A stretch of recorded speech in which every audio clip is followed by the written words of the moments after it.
Kita semua setuju, pemimpin besar kelas dunia mengerti apa manfaat sebuah momentum bagi bangsa dan negaranya. Kalau pemimpin biasa saja, kebanyakan yang dilakukan adalah tindakan antisipatif. Misalnya, akan ada kenaikan dari dolar atau kenaikan harga minyak bumi. Lalu melakukan antisipasinya apa? Tindakan pemimpin model pemadam kebakaran ini dikategorikan pemimpin reaktif. Kalau pemimpin besar seperti Erdogan, Putin, Xi Jinping, maka tindakannya bukan reaktif tetapi proaktif. Ambil peluang dari momentum yang akan terjadi. Krisis Ukraina lama kita diskusikan sejak 2019 di mana proyek Nord Stream 2 dalam masa pembangunan yang saat ini ada di penghujung siap komersial beroperasinya menunggu finalisasi. Intinya hulunya sudah ada sumber gas yang besar yang siap disalurkan penuh. Rencananya akan digunakan untuk 2,6 juta rumah di Jerman dan beberapa negara Eropa Barat dan kebutuhan industri lainnya. Namun Amerika yang mau jual sel gasnya menekan Eropa Barat agar menerima barang dari seberang Atlantis itu jangan pakai gas Rusia. Putin berang. Maka Rusia cari alasan selain Putin punya romantisme sejarah yang ingin membuat dirinya bagaikan Catherine the Great, sang ratu yang menyatukan seluruh wilayah yang kemudian jadi patokan Stalin menjadi wilayah Soviet, di mana Putin akan ambil balik membuat Rusia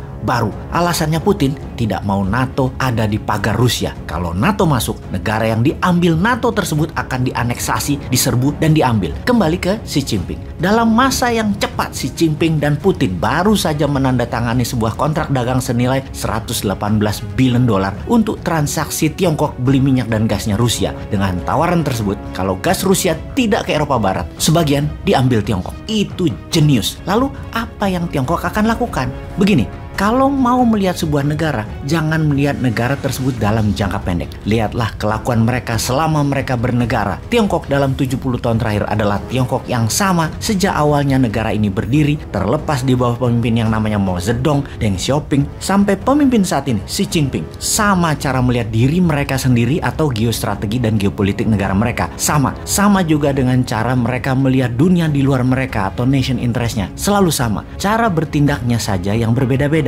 Namun visinya, pandangannya, cara melihatnya sekali lagi sama. Sebelum ke Tiongkok, kita balik ke tanah air. Kita bahas 77 tahun usia Indonesia merdeka. Apa yang Indonesia melihat pada dirinya sendiri dan apa yang dunia luar melihat dari Indonesia. Indonesia melihat dirinya sebagai negara cinta damai, teman yang kaya sumber daya alam, negara yang penduduknya ramah. Benar, begitu cara kita melihat diri kita. Cara kita melihat diri kita dalam ilmu aplikasi psikologi namanya self-concept. Cara orang melihat kita di sisi lain itu adalah namanya self-image. Self-concept adalah pikiran sadar seseorang melihat dirinya. Self-image adalah pikiran bawah sadar seseorang yang tertanam di dalam. Jadi apa yang orang lain lihat adalah self-image yang ada dalam data pikiran bawah sadar seseorang. Self-concept Indonesia melihat dirinya adalah sebagai negara cinta damai, teman yang kaya sumber daya alamnya, negara yang penduduknya ramah. Dan apakah negara lain melihat begitu? Lalu apakah sesungguhnya self-image Indonesia? Apa gambaran citra negara lain melihat Indonesia?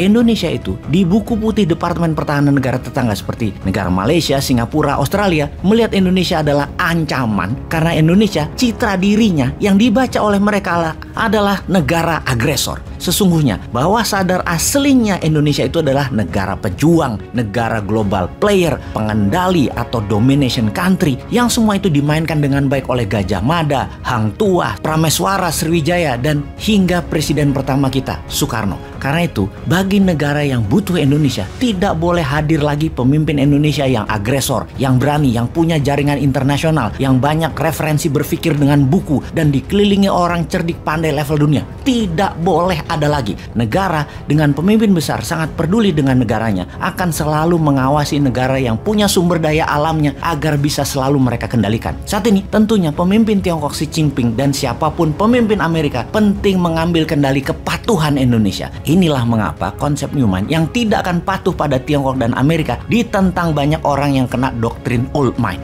Ngomong-ngomong, langkah Xi Jinping kalau terjadi perang Ukraina, jadi belum kita diskusikan, malah fokus ke citra diri Indonesia yang dibuat nggak sadar siapa Indonesia sebenarnya itu.